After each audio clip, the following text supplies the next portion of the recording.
ಯಾವನವನು ಏನು ಕಣ್ಮುಸ್ಕೊಂಡು ಗಾಡಿ ಓಡಿಸ್ತಿದ್ಯಾ ಬೇಕಾಗಡ ನೋಡು ನೋಡು. ಏಯ್ ಮರ್ಯಾದೆ ಕೊಟ್ಟು ಮಾತಾಡ್ರಿ. ಏನ್ ಬೆಳಿಗ್ಗೆ ಕುಡ್ಕೊಂಡು ಗಾಡಿ ಓಡಿಸ್ತಾ ಇದ್ದೀರಾ? ನಾನು ಕುಡ್ಕೊಂಡು ಗಾಡಿ ಓಡಿಸ್ತೀನಿ. ನಮ್ಮಪ್ಪ ನೀರು ಕುಡಿದ್ರೆ ವೇಸ್ಟ್ ಆಗುತ್ತೆ ಅಂತ ಲೆಕ್ಕಾಚಾರ ಮಾಡ್ತಾರೆ. ಇನ್ ಎಣ್ಣೆ ಹೊಡಿತಾನ?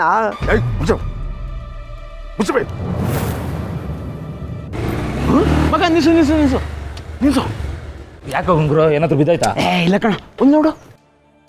ನಾನು ಸರಿಯಾಗಿ ಬಂದಿದ್ದೀನಿ, ರಾಂಗ್ ರೂಟೇ ಬಂದಿದ್ದೀನು. ಏನ್ ರಾಂಗ್ ರೂಟು? ನಾನು ಲೆಫ್ಟ್ ಅಲ್ಲೇ ಇದ್ದೀನಿ. ರೈಟ್ ಇಂಡಿಕೇಟರ್ ಆಗಿ ಲೆಫ್ಟ್ ಬಂದಿದ್ದು ನೀವು. ಲೇ ಅವ್ರು ನಮ್ಮ ಸತ್ಯನ್ ದೊಡ್ಡಪ್ಪ ಅಲ್ವೇನೋ? ಹ್ಞೂ ಮಗ, ಅಮೂಲ್ ಬೇಬಿ ಜೊತೆ ಜಗಳ ಆಡ್ತವ್ರೆ. ಹತ್ತೇರಿಕೆ. ನಾವು ನೋಡಿದ್ರೆ ಸತ್ಯನು ಅಮೂಲ್ ಬೇಬಿನ ಒಂದ್ ಮಾಡಕ್ ಒದ್ದಾಡ್ತಾ ಇದೀವಿ. ಇವ್ರು ನೋಡಿದ್ರೆ ಮುಂದೆ ಮಾವ ಅಳಿ ಆಗೋರು ಈಗ್ಲೇ ಕಿತ್ತಾಡ್ತಾವ್ರೆ. ಬಾ ಮಗ, ಹೋಗಿ ಬಿಡ್ಸೋಣ. ಸತಿನ್ ದೊಡ್ಡಪ್ಪನ ಹತ್ರ ಹೋಗಿ ಅಮೂಲ್ ಬೇಬಿ ಸತಿನ್ ಫ್ರೆಂಡು ಅಂತ ಹೇಳೋಣ. ಲೇ ಹಂಗೇನಾದ್ರೂ ಹೇಳಿದ್ರೆ ಈ ಅಪ್ಪ ಸತ್ತಿನ ಮೇಲಿರೋ ಕೋಪನು ಅಮೂಲ್ ಬೇಬಿ ಮೇಲೆ ತಿರ್ಸ್ಕೊಂಡ್ಬಿಡ್ತಾನೆ. ಅವಾಗ ಜಗಳ ಹೋಗಿ ಹೊಡೆದಾಟ ಆಗತ್ತಷ್ಟೇ. ಹೌದಲ್ವಾ? ಹಿಂಗ್ ಮಾಡೋಣ, ಅಮೂಲ್ ಬೇಬಿ ಹತ್ರ ಹೋಗಿ ಅವರು ಸತಿನ್ ದೊಡ್ಡಪ್ಪ ಅಂತ ಹೇಳೋಣ.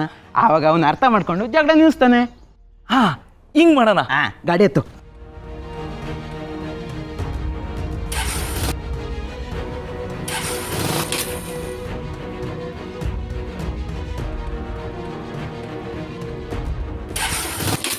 ಜಾಸ್ತಿ ಮಾತಾಡೋಣ ನೀನು. ಗಾಡಿಗೆ ಏನ್ ಡ್ಯಾಮೇಜ್ ಆಗಿದ್ದೋ ದಂಡ ಕಟ್ಬಿಟ್ಟು ಹೋಗ್ತಾ ಇರು. ಏನ್ ಡ್ಯಾಮೇಜು? ನಿಮ್ ಗಾಡಿಗಿಂತ ನನ್ ಗಾಡಿಗೆ ಜಾಸ್ತಿ ಡ್ಯಾಮೇಜ್ ಆಗಿದೆ. ಅದ್ ನಿನ್ ಕರ್ಮ. ಡ್ರೈವಿಂಗ್ ಬರ್ತಲೆ ಗಾಡಿನ ರೋಡ್ ಇತ್ತಂದ್ರೆ ಇನ್ನೇನಾಗುತ್ತೆ? ಹಲೋ, ನನಗ್ ಡ್ರೈವಿಂಗ್ ಬರಲ್ವಾ? ಹೈಸ್ಕೂಲ್ ಇಂದ ನಾನು ಕಾರ್ ಓಡಿಸ್ತಾ ಇದ್ದೀನಿ. ಅಪ್ಪ, ಡ್ರೈವಿಂಗ್ ಲೈಸೆನ್ಸ್ ಇಲ್ಲದೆ ಇರೋದು ನಿನ್ನ ಹತ್ರ. ನೀನಿನ್ನು ಎಲ್ ಬೋರ್ಡು ಮೂರು ಸಲ DL ಟೆಸ್ಟ್ ಫೇಲ್ ಆಗಿದ್ಯಾ. 10th ಫೇಲು, ನೀ DL ಫೇಲು. ನಿನ್ನ ಗಾಡಿ ಸ್ಟಾರ್ಟ್ ಆಗೋವಷ್ಟರಲ್ಲೇ ಅದು ಫೈಟಿಂಗ್ ಸ್ಟಾರ್ಟ್ ಆಗತ್ತೆ. ಲೈ ನಾನೇನೋ ಮಾಡಲಿ, ಕಿಕ್ಕರ್ ಇದ್ದಿದ್ರೆ ಅಟ್ಲೀಸ್ಟ್ ಕಿಕ್ ಕೊಟ್ಟು ಸ್ಟಾರ್ಟ್ ಮಾಡ್ತಿದ್ದೆ. ಇದು ನೋಡಿದ್ರೆ ಸೆಲ್ಫೇ ತಗೋತಾ ಇಲ್ಲ. ನಿನ್ನ ಗಾಡಿ ಕಿಕ್ಕಿಲ್ಲ, ಅಲ್ಲಂತೂ ಕನ್ಫರ್ಮ್ ಆಗಿ ಕಿಕ್ ಬೀಳೋದು ಗ್ಯಾರಂಟಿ. ನೋಡಯ್ಯ ದೊಡ್ಡ ಮನುಷ್ಯ, ನನ್ನ ಕಾರ್ಗಾಗಿರೋ ಡ್ಯಾಮೇಜ್ಗೆ ದುಡ್ಡು ಕಟ್ ಕೊಟ್ರೆ ಬಿಡ್ತೀನಿ, ಇಲ್ಲ ಅಂದ್ರೆ ನಿನ್ ಕೊಡಲ್ಲ ಕಣ್ರಿ. ಏನ್ ಮಾಡ್ಕೋತಿರೋ ಮಾಡ್ಕೊಳ್ಳಿ. ನಿಮ್ದೇ ತಪ್ಪಿಟ್ಕೊಂಡು ಬಂದ್ ನಂಗೆ ಆವಾಜ್ ಹಾಕ್ಬಿಟ್ರೆ ಎದ್ಕೊಂಡ್ಬಿಡ್ತೀವಾ? ಈ ಏರಿಯಾ ನನ್ಗೇನು ಹೊಸದಲ್ಲ. ಈ ಏರಿಯಾಗೆ ನಾನು ಹಳ್ಬಾನೆ. ಈ ಏರಿಯಾದಲ್ಲಿ ಹವಾ ಮೇಂಟೈನ್ ಮಾಡೋ ನೆಟ್ವರ್ಕು ನನ್ಗೂ ಇದೆ. ಏನ್ ನೆಟ್ವರ್ಕು? ಯಾರು ಬರ್ತಾರೆ ಬರ್ಲಿ. ಸುಪ್ರೀಂ ಕೋರ್ಟ್ ಜಡ್ಜ್ ಬಂದ್ರು ಬಿಡೋದಿಲ್ಲ, ತಿಳ್ಕೊ. ಏನ್ ತಿಳ್ಕೊಂಡ್ಬಿಡ್ಜ? ಅಪ್ಪ, ರೈಟಿಗೆ ಇಂಡಿಕೇಟರ್ ಹಾಕ್ಬಿಟ್ಟು ಲೆಫ್ಟಿಗೆ ಬಂದಿದ್ಯಾ ಅಂತ ಜಡ್ಜು ನಿನ್ನ ವಿರುದ್ಧನೇ ಸ್ಟೇಟ್ಮೆಂಟ್ ಕೊಟ್ಬಿಡ್ತಾರೆ. ಸೂಪರ್ ಬ್ರದರ್, ನಿಮ್ ತೂಕದ ತಕ್ಕಾಗಿ ಮಾತಾಡಿದ್ರಿ. ಏನ್ ಸರ್, ಇಂಡಿಕೇಟರ್ ಹಾಕಿದ ಕಡೆನೆ ತಾನೇ ಗಾಡಿ ಹೋಗ್ಬೇಕು? ನಾನು ಎಲ್ಲಿಗೆ ಹೋಗ್ಬೇಕು ಅಂತ ಹೇಳೋದಕ್ಕೆ ನೀನ್ ಯಾರಯ್ಯ?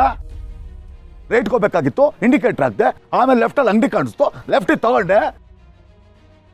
ಅಲೋ, ನನ್ನ ಕಾರ್ಗೆ ನಾನು ಅಂಗಡಿಗೆ ಹೋಗಕ್ಕೆ ನಿನ್ ಪರ್ಮಿಷನ್ ತಗೋಬೇಕಾ? ನಮ್ಮಪ್ಪ ದೇವಸ್ಥಾನಕ್ಕೆ ಅಂತ ಕರ್ಕೊಂಡು ಬಂದು ಅಂಗಡಿ ಅಂತಿದ್ದಾನಲ್ಲ. ಅದು ಅಲ್ಲದೆ ನಾನು ಹ್ಯಾಂಡ್ ಸಿಗ್ನಲ್ ತೋರಿಸಿದ್ದೀನಿ. ಅಪ್ಪ, ಲೆಫ್ಟ್ಗೆ ಹೋಗೋದಕ್ಕೆ ಹೆಂಗ್ ತೋರಿಸ್ದೆ?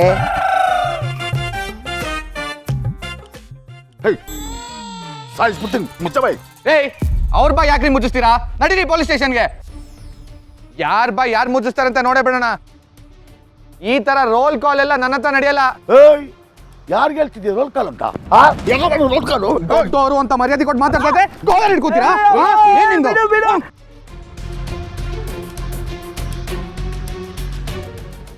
ಮಾ, ನನ್ನ ಕಾಲೇಜ್ ಇದೆ ಅಂತ ಹೇಳಿದ್ರು, ರಜೆ ಹಾಕ್ಸ್ಕೊಂಡು ಕರ್ಕೊಂಬಂದಿದ್ಯಾ. ಈ ಹಾಳು ಮೂಳು ತರಕ್ಕೆ ನಾನೇ ಬೇಕಿತ್ತಾ?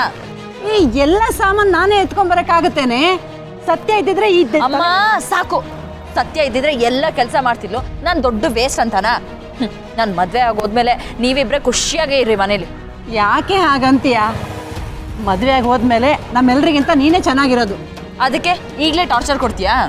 ಈ ಟಾರ್ಚರ್ ಅಂತ ಯಾಕೆ ಅನ್ಕೋತೀಯಾ? ಟ್ರೈನಿಂಗು ಅನ್ಕೋ. ಮದುವೆ ಆಗಿ ಗಂಡನ ಮನೆಗೆ ಹೋಗೋ ಪ್ರತಿಯೊಂದು ಹೆಣ್ಮಕ್ಳು ಗಂಡನ ಮನೆ ಹೇಗೆ ನೋಡ್ಕೋಬೇಕಂತ ತಿಳ್ಕೊಂಡಿರ್ಬೇಕು. ಆ ಮನೇಲಿ ಈ ಕೆಲಸನೆಲ್ಲ ಮಾಡಕ್ಕೆ ಕೆಲ್ಸದವ್ರು ಇರ್ತಾರೆ.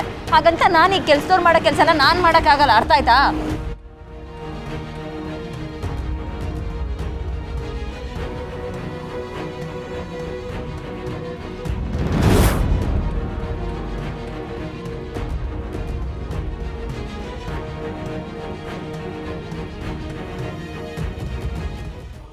ನೀನು ಒಳ್ಳೆ ಮಾತಾಡಿ ಕೇಳಿದ್ರೆ ಕೇಳಲ್ಲ ಅನ್ಸುತ್ತೆ. ಕೇಳೋ ರೀತಿನಲ್ಲಿ ಕೇಳ್ತಾ ನೀನು ಕಾಸು ಬಿಚ್ಚೋದು. ನಂದೇ ಕೊಳ್ಪಟ್ಟಿ ಹಿಡಿತಾ ಇದ್ದೀರೋ? ನಂದೇ ಕೊಳ್ಪಟ್ಟಿ. ತಗಿರಿ ಕೈನ. ಈ ತರ ಗೂಂಡಾಗಿರಿ ಮಾಡಿದ್ರೆ ನಾನು ಹೆದರ್ಕೊಂಡ್ಬಿಡ್ತೀನಾ?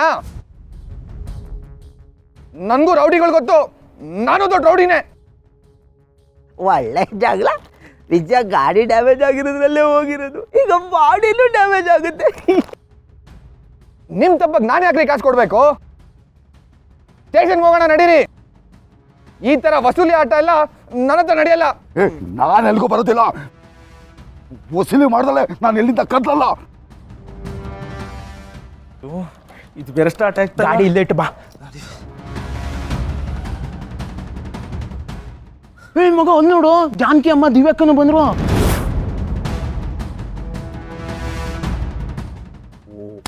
ಇವಾಗ ಟ್ವಿಸ್ಟು ಅಂತಂದ್ರೆ ಮಗ, ಇವಾಗ ಜಗಳ ಬೇರೆ ಲೆವೆಲಲ್ಲೇ ಇರುತ್ತೆ. ಬಾ ಹತ್ರ ಹೋಗಿ ನೋಡೋಣ.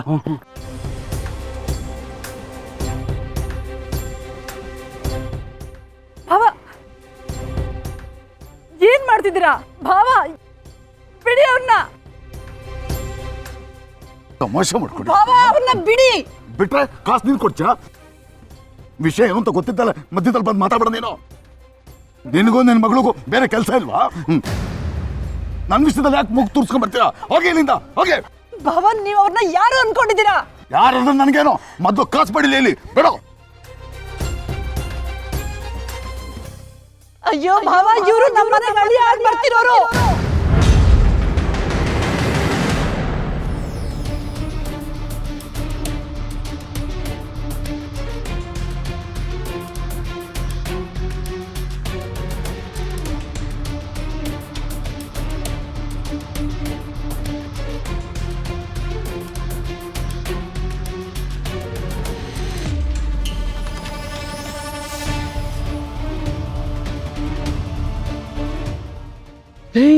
ಅಮೂಲ್ ಬೇಬಿ ಆಗ್ಲೇ ಆಂಟಿಗೆ ಪರಿಚಯ ಆಗ್ಬಿಟ್ಟವನಲ್ಲೋ.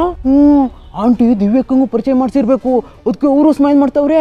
ಇನ್ನೇನೋ ಮತ್ತೆ ಆಲ್ರೆಡಿ ಅಮೂಲ್ ಬೇಬಿನ ಅಳಿಯ ಅಂತ ಒಪ್ಕೊಳ್ಳೋ ಲೆವೆಲ್ ಕ್ಲೋಸ್ ಆಗ್ಬಿಟ್ಟವ್ರೆ. ನಮ್ಮ ಅಮೂಲ್ ಬೇಬಿಗೂ ಅವರೇ ಸತ್ಯನಮ್ಮ ಅಂತ ಗೊತ್ತಾಗಿರ್ಬೇಕು, ಅದಕ್ಕೆ ಅವ್ರು ಬರ್ತಿದ್ದಂಗೆ ಕೈ ಇಳಿಸ್ಬಿಟ್ಟ. ನಮ್ಮ ಚಿಕ್ಕಮ್ಮನ ಮನೆಗಳು ಯಾಕೆ ಬರ್ತಿರೋರು ನೀವೇನಾ?